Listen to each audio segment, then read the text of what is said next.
des réponses pénales rapides et systématiques pour toute personne qui était récupérée dans le mouvement des Gilets jaunes.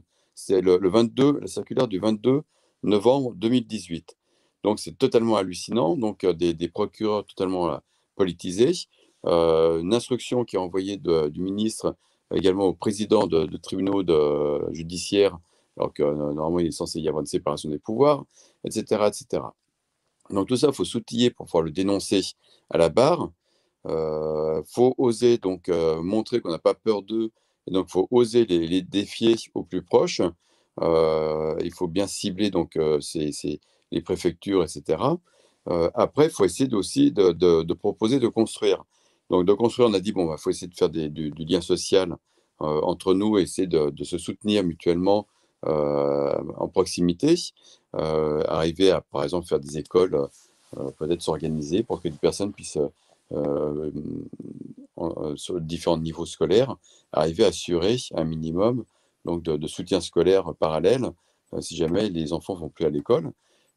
Mais il n'y aura pas globalement un soulèvement populaire parce que les gens sont terrorisés.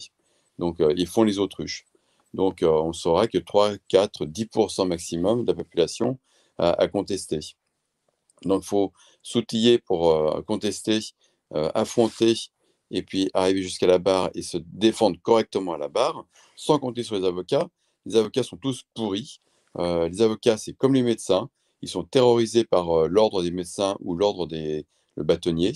Et donc, il faut compter que par soi-même. Donc, il faut arriver à s'outiller dans tous les domaines. Au final, pour les élections, il faut penser aux élections prochaines, c'est pas la présidentielle, enfin, parce que ça va être encore une grande mascarade absolue. Par rapport à ce que disait Vincent, je ne suis pas du tout d'accord sur ce qu'il disait. Les politiques ne vont jamais écouter la population, surtout si on n'est que 10% à contester. Donc, on va avoir une grosse mascarade présidentielle. Mais par contre, au niveau législatif, on peut peut-être faire quelque chose.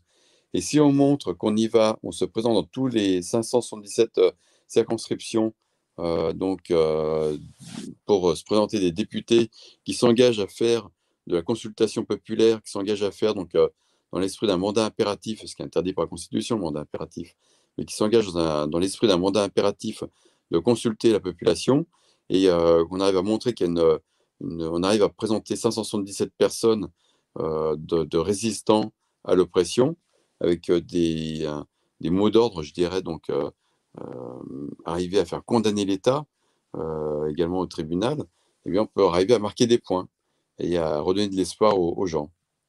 Mais il faut faire feu de tout bois, donc c'est de se présenter aux élections les élections pour les législatives, et puis il faut se préparer à aller à la barre, et l'idéal, ce serait arriver à faire condamner l'État à la Cour européenne des droits de l'homme, mais il y a extrêmement peu de gilets jaunes qui sont montés jusque là-haut, parce que en fait, bien qu'on dise on lâche rien, eh bien les gilets jaunes, et notamment les avocats, lâchent tout.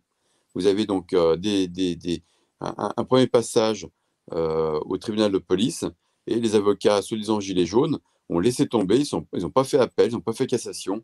Ils disent, oh, c'est trop compliqué, on laisse tomber. C'est totalement hallucinant. Parce que l'objectif, c'est d'aller jusqu'à la Cour européenne des droits de l'homme. L'objectif, c'est d'arriver à dézinguer donc, le système. Pour dézinguer le système, eh bien, on est obligé de rentrer dans le système. Et donc, c'est les législatives qui peuvent faire quelque chose, éventuellement. Mais il faut arriver à bien s'organiser. Et le problème, c'est qu'on a des égaux, et on a plein de personnes infiltrées qui seront là toujours pour dézinguer ce que veulent faire les autres. Et donc ça, c'est un énorme problème qu'on n'arrive pas à gérer. Et on a une infiltration du pouvoir de personnes qui... Alors on peut les repérer, hein, il y en a eu quelques-uns ce soir. Hein. Quand il y a des personnes qui parlent de pensées positives, etc., il faut s'en méfier, parce que ça, c'est des gens qui liment un petit peu les dents.